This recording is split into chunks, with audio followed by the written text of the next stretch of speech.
किसी इंसान को बर्बाद होना होता है तो वह इंसान सबसे पहले घमंड का शिकार हो जाते हैं, और ऐसा होने से वह बहुत सारे क्राइम में इन्वॉल्व हो जाते हैं और उस इंसान को एहसास भी नहीं होता है। मारो सिनोनिम्स एंटोनिम्स को सेशन में आगे देखेंगे। आज मेरा वर्ड हो जाएगा डायमेंशन। डायमेंशन का हिंदी होता है आकार या क्षेत्रफल। इसका सिनोनिम्स हो जाएगा शेप हो जाएगा, साइज हो जाएगा, एक्सटेंट हो जाएगा, एम्पलीट्यूड हो जाएगा। और इसका यूज देखेंगे तो इसका यूज हो जाएगा डायमेंशन का, we shall have to increase the dimension of our garage because we have two cars. इसको राइटिंग में लेते हैं। पहला वर्ड है डायमेंशन, DIMENSION, डायमेंशन। इसका हिंदी होता है आकार या क्षेत्रफल। दो ग्रुप बनाएंगे, इधर लिखेंगे सिनोनिम्स, इधर लिखेंगे एंटोनिम्स। सिनोनिम्स इसका हो जाएगा एरिया हो जाएगा, शेप हो जाएगा, साइज हो जाएगा, एम्पलीट्यूड हो जाएगा, एक्सटेंट हो जाएगा। बात एंटोनिम्स की होती है तो एंटोनिम्स को गॉड ने बनाया ही नहीं। इसका एग्जाम्पल देखेंगे। इसका एग्जाम्पल हो जाएगा, एग्जाम्पल इसका हो जाएगा we shall have to increase the dimension of our garage because now we have 2 cars। इसका मीनिंग जानिए क्या है। कह रहा we shall have to increase, क्या करेगा, अब हम लोग को बढ़ाना होगा क्या, the dimension of our garage, हम लोग के गराज की जो डायमेंशन है उसको बढ़ाना होगा। क्यों, बिकॉज, क्योंकि नाउ अब हम लोगों को 2 ठो कार हो गया है, 2 ठो कार हो गया है, इसीलिए हम लोगों के गराज का जो डायमेंशन है, एरिया है, शेप है, साइज है, उसको बढ़ाना पड़ेगा ताकि दोनों कार उसमें अट जाए। ये इसका ट्रांसलेशन था। और इसका प्रोनाउंसिएशन जो है गराज, GARAGE, गराज भी होता है और गैरेज भी होता है। अमेरिकन इंग्लिश में गराज बोलते हैं और गैरेज बोलते हैं वैसे एवरीडे में, और हम लोग ब्रिटिश इंग्लिश को फॉलो करते हैं तो उसके हिसाब से गैरेज होता है, और ये इसका मतलब गराज भी इसको पढ़ा जाता है। ये अमेरिकन इंग्लिश में है। और इसको बिकॉज पढ़ते हैं, बिकॉज पढ़ते हैं अमेरिकन इंग्लिश में, और बिकॉज ऐसे एवरीडे लाइफ में हम लोग बिकॉज पढ़ते हैं इसको। और इसमें सीखने के लिए कुछ तो नहीं था ना। वी हैव टू कार्स, हम लोगों के पास 2 ठो कार है। नाउ मतलब अब होता है we shall have to increase, हम लोगों को इंक्रीज करना होगा। शैल हैव टू सेंस देता है ऐसा करना होगा। शैल हैव टू का यूज में क्या होता है, ऐसा करना होगा। We shall have to increase, हम लोगों को शैल हैव टू, हम लोगों को इंक्रीज करना होगा डायमेंशन। ये इसका ट्रांसलेशन था। अगला वर्ड देखेंगे। अब अगला वर्ड हो जाएगा, अगला वर्ड हो जाएगा फोर्टिट्यूड। फोर्टिट्यूड का मतलब होता है साहस, धैर्य, साहस या धैर्य। इसका सिनोनिम्स हो जाएगा पैसेंस हो जाएगा, करेज हो जाएगा, एंडुरेंस हो जाएगा और गट्स हो जाएगा। और इसका एंटोनिम्स होगा रिएक्ट। और इसका एग्जाम्पल देखेंगे। एग्जाम्पल में इसको कह सकते हैं, इसका यूज में, the vessel was over crowded and the ocean was rough but the passengers bore their hardships with patience, with fortitude, with courage. इसको राइटिंग में लेते हैं। वर्ड था फोर्टिट्यूड, फोर्टिट्यूड, इसका मतलब होता है साहस या धैर्य। 2 ग्रुप बनाएंगे, इधर लिखेंगे सिनोनिम्स, इधर लिखेंगे एंटोनिम्स। सिनोनिम्स हो जाएगा एंडुरेंस हो जाएगा, एंडुरेंस, करेज COURAGE, और क्या हो जाएगा, पैसेंस हो जाएगा PATINC, गट्स GUTS, गट्स हो जाएगा। और इसका एंटोनिम्स क्या हो जाएगा, रिएक्ट, REACT, रिएक्ट हो जाएगा। इसको अब इसका यूज देखेंगे अब हम लोग, इसका यूज हो जाएगा, इसका यूज देखेंगे एग्जाम्पल में, the VESSEL vessel was over crowded and the ocean was rough, but the passengers bore their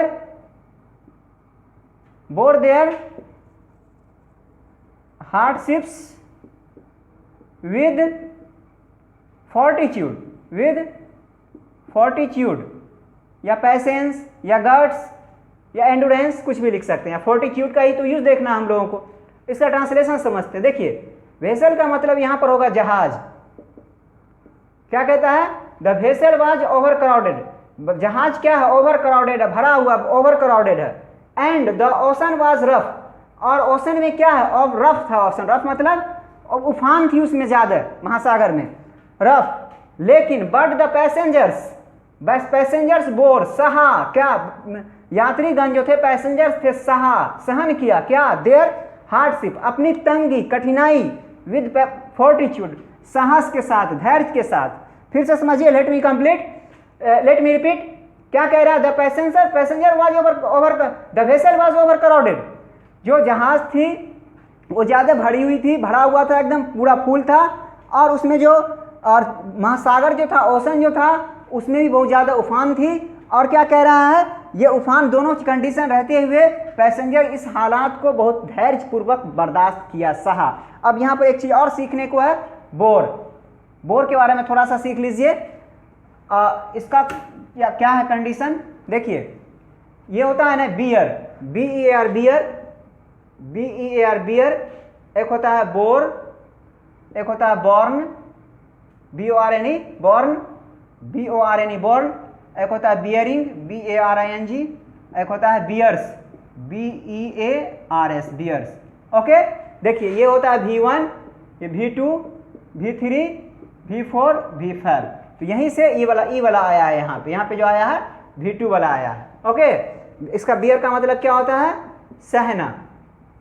इसका मतलब क्या होता है, V3 वाला का मतलब होता है उठाना, है ना। हो जाएगा, अगला वर्ड होगा, अगला वर्ड देखेंगे, अगला वर्ड है फ्रस्ट्रेट। फ्रस्ट्रेट का मतलब होता है विफल कर देना। इसका सिनोनिम्स हो जाएगा, डिफीट हो जाएगा, थ्वाट हो जाएगा, डिस्करेज हो जाएगा, नलीफाई हो जाएगा। और इसका एंटोनिम्स होता है सपोर्ट। इसका यूज देखेंगे, आएगा, in order to frustrate the smugglers scheme the coast guards kept watch day and night. इसको राइटिंग में लेंगे, इसको देखेंगे, फ्रस्ट्रेट, FRUSTRAT, फ्रस्ट्रेट का हिंदी होगा विफल करना। दो ग्रुप बनाएंगे, लिखेंगे सिनोनिम्स, इधर लिखेंगे एंटोनिम्स। सिनोनिम्स हो जाएगा क्या, इसका डिस्करेज हो जाएगा, डिस्करेज हो जाएगा, थ्वाट हो जाएगा, थ्वाट, THWART, थ्वाट हो जाएगा। और क्या हो जाएगा, नलीफाई हो जाएगा, NULLIFY हो जाएगा। और इसका एंटोनिम्स क्या हो जाएगा, एंटोनिम्स हो जाएगा इसका सपोर्ट, सपोर्ट हो जाएगा। इसका एग्जाम्पल देखेंगे,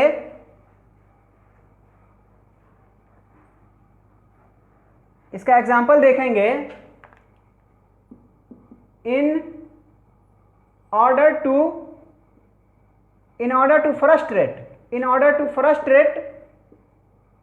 frustrate the SMUGGLERS smugglers scheme the coast guards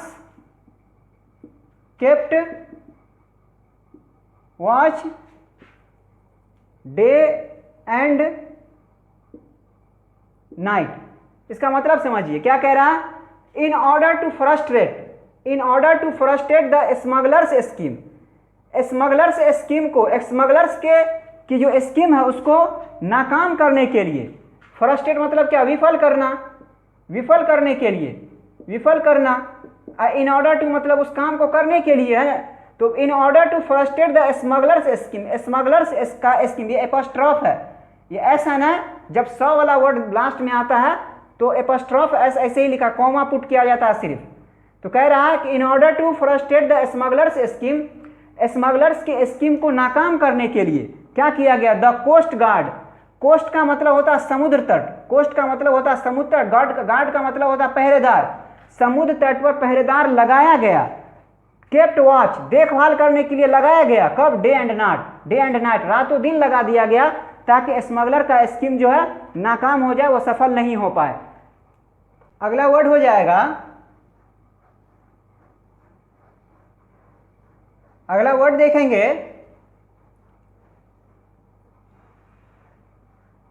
अगला वर्ड है हाउटी। हाउटी का मतलब होता है घमंडी, इसका सिनोनिम्स हो जाएगा इंसोलेंस, स्नोबी, एरोजेंट, प्राउड, और इसका एंटोनिम्स हो जाएगा generous.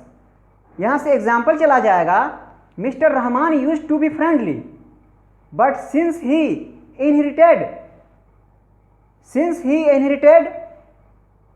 A fortune he is too haughty to speak to us. इसको राइटिंग में लेंगे, HAUGHTY, हाउटी का मतलब होता है घमंडी। दो ग्रुप बनाएंगे, इधर लिखेंगे सिनोनिम्स, इधर लिखेंगे एंटोनिम्स। सिनोनिम्स इसका हो जाएगा प्राउड हो जाएगा, PROUD प्राउड हो जाएगा, एरोजेंट हो जाएगा, स्नोबी हो जाएगा, इंसोलेंस हो जाएगा, इसका अपोजिट हो जाएगा, एंटोनिम्स हो जाएगा जेनरस, GENEROUS, जेनरस हो जाएगा, GENEROUS। अब इसका हम लोग यूज देखेंगे, इसका एग्जाम्पल हो जाएगा, mister Rahman used to be friendly but since he inherited a fortune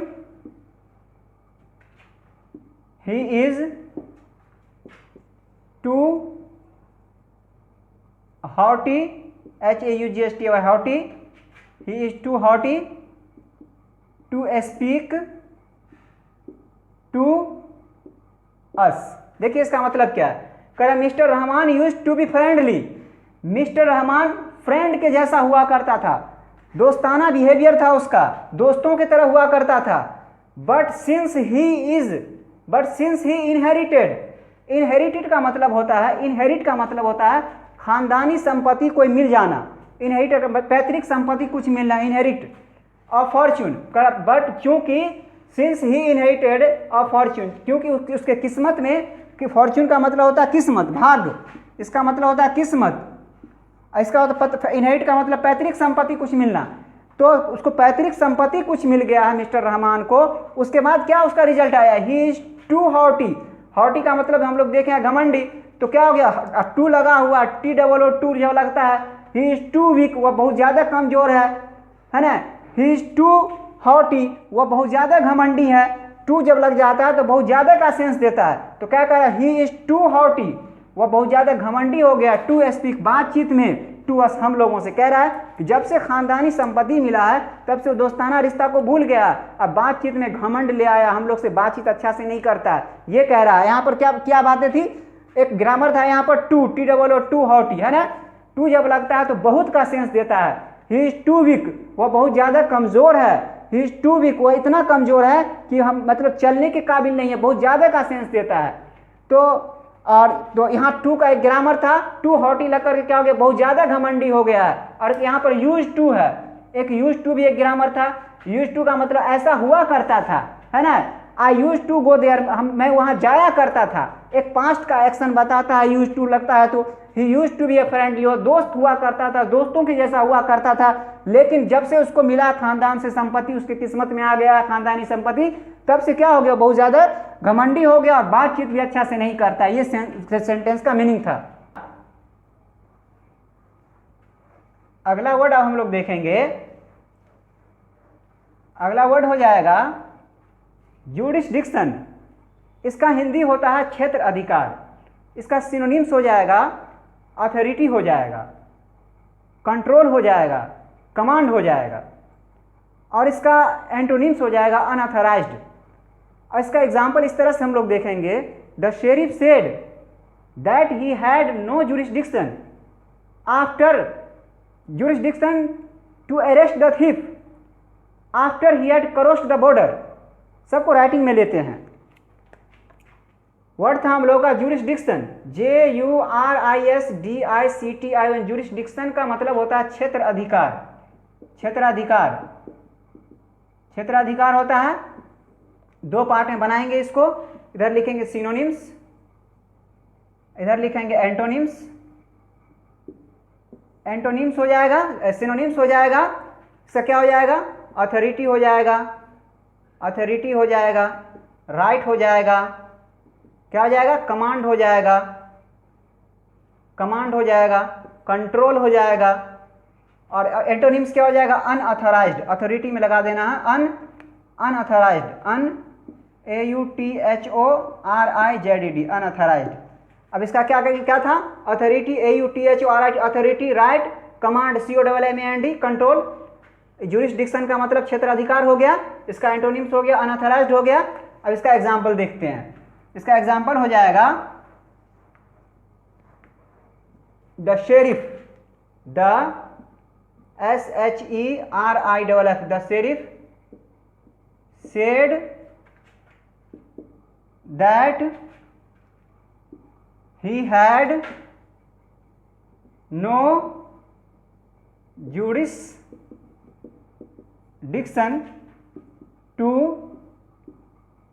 arrest the thief after he had crossed the border. अब देखिए क्या कह रहा है यहाँ पे, शेरिफ का मतलब होता है जिले का न्यायाधीश, SHERIFF, इसका मतलब होता है जिला का न्यायाधीश। जिला न्यायाधीश को बोलते हैं, जिले का न्यायाधीश, न्यायाधीश को शेरिफ बोलते हैं, जिले का न्यायाधीश बोलते हैं। तो जिले का न्यायाधीश ने कहा, क्या कहा, ही हैड नो जुरिस्डिक्शन, उसके पास क्षेत्र का अधिकार, उसके पास अधिकार नहीं है, किस चीज का, टू अरेस्ट द थीफ, चोर को अरेस्ट करने का। किस कंडीशन में, after he had cross the border, जब वह क्रॉस बॉर्डर को कर जाएगा, बॉर्डर को क्रॉस कर जाएगा, तब जिले के न्यायाधीश को कोई अधिकार नहीं है कि चोर को गिरफ्तार करे। ये सेंटेंस का मतलब था।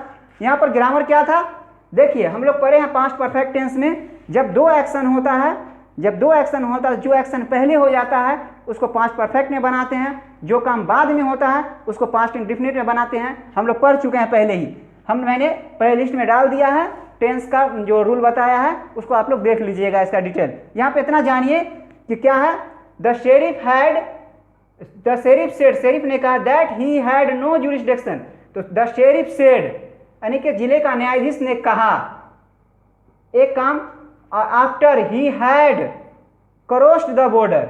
देख रहे हैं, तो बात क्या है, पहले चोर क्रॉस कर गया, चोर बॉर्डर को क्रॉस कर गया होगा, चला गया होगा बॉर्डर को क्रॉस करके, तब जज साहब देखे होंगे, बोले अरे बॉर्डर को तो क्रॉस कर गया वो। तो जब क्रॉस कर गया पहले, तो पहले क्रॉस करने वाला काम हुआ, तब जिला का न्यायाधीश ऑर्डर दिया कि नहीं नहीं, अब मेरा अधिकार नहीं है उसको अरेस्ट करने का। तो जो काम पहले होता है उसको पास्ट परफेक्ट टेंस से बनाते हैं, जो काम पहले होता है पास्ट परफेक्ट में बनाते हैं, जो काम बाद में होता है उसको पास्ट इंडेफिनिट में बनाते हैं। तो चोर पहले क्रॉस कर गया होगा, द ही किसके लिए आया, चोर के लिए आया, ही हैड क्रॉस्ड द बॉर्डर, जो चोर क्रॉस कर गया तब जज को लगा कि अरेस्ट करना हमारे लिए नहीं, हमारे क्षेत्र अधिकार से बाहर की बात है ये। तो इस ट्रांसलेशन का मीनिंग ये था, ग्रामर भी हम लोगों ने देख लिया। और इसी तरह से एक वर्ड उठाया जाता है सिनोनिम्स एंटोनिम्स को समझने के लिए, वर्ड को समझने के लिए एक वर्ड उठाइए, उसका वर्ड मीनिंग देखिए, फिर उसका कुछ सिनोनिम्स देखिए, फिर एंटोनिम्स देखिए, और वर्ड का यूज भी देखिए। यूज देखने से क्या होगा, हमको समझ में आ जाएगा उसका यूज किस तरह से किया जाता है, तो हमको क्लॉज, टेस्ट, पैसेज ये सब समझने में परेशानी नहीं होगी। और यहीं पे मैं इस वीडियो को रेस्ट दे रहा हूँ। जय हिंद।